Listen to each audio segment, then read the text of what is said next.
Hi, I'm Laura Paris, and today I'm going to share with you my process for dealing with printed pattern instructions and templates. Everybody has a system, you probably have yours, but it's nice to see what other people do, maybe get some ideas. If you're interested in trying the bags as a storage solution, I loved them so much that I decided to carry them on my website, and I do sell them for just a little bit over cost, so they're very affordable if you want to give them a try. Link is down below. You know the routine. So let's jump right in.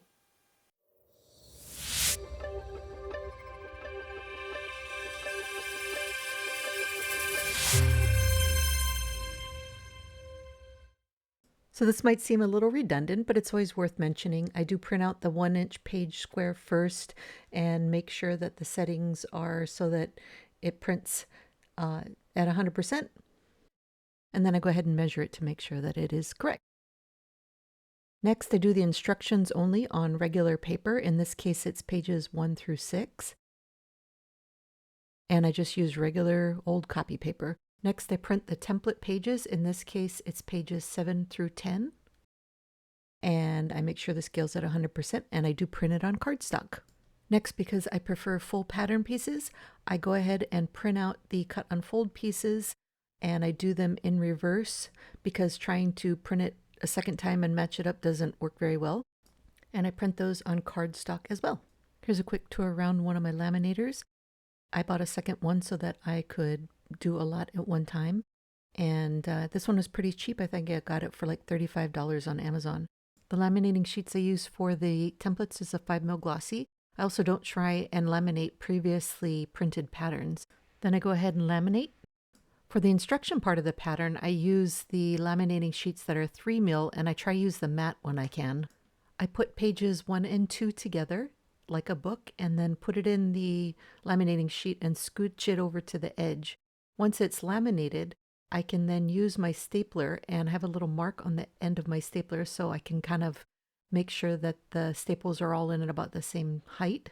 By doing this, it allows the pages to lay flat when it opens. I go ahead and tape the staples because I've got myself caught on them too many times, learned my lesson the hard way. Another thing I'll do sometimes is just laminate one clear sheet and then trace a pattern onto it so that I can fussy cut on fabric later on depending on which fabric I'm using.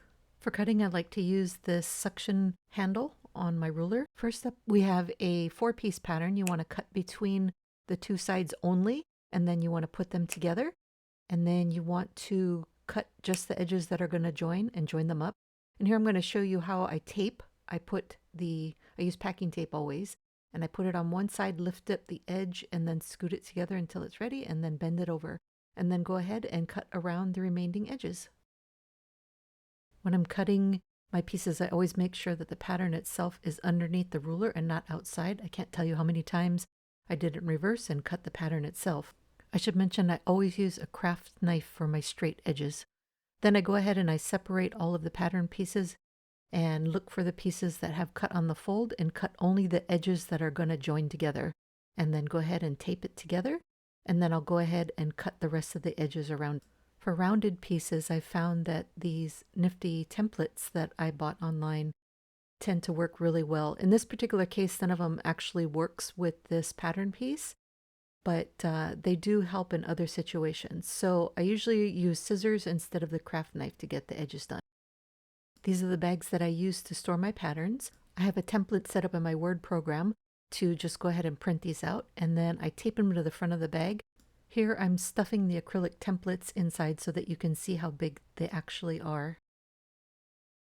Anyway, that's how I deal with my patterns and templates. Hopefully you got some ideas along the way to help you out. And anyway, thank you for watching, and I'll see you next time.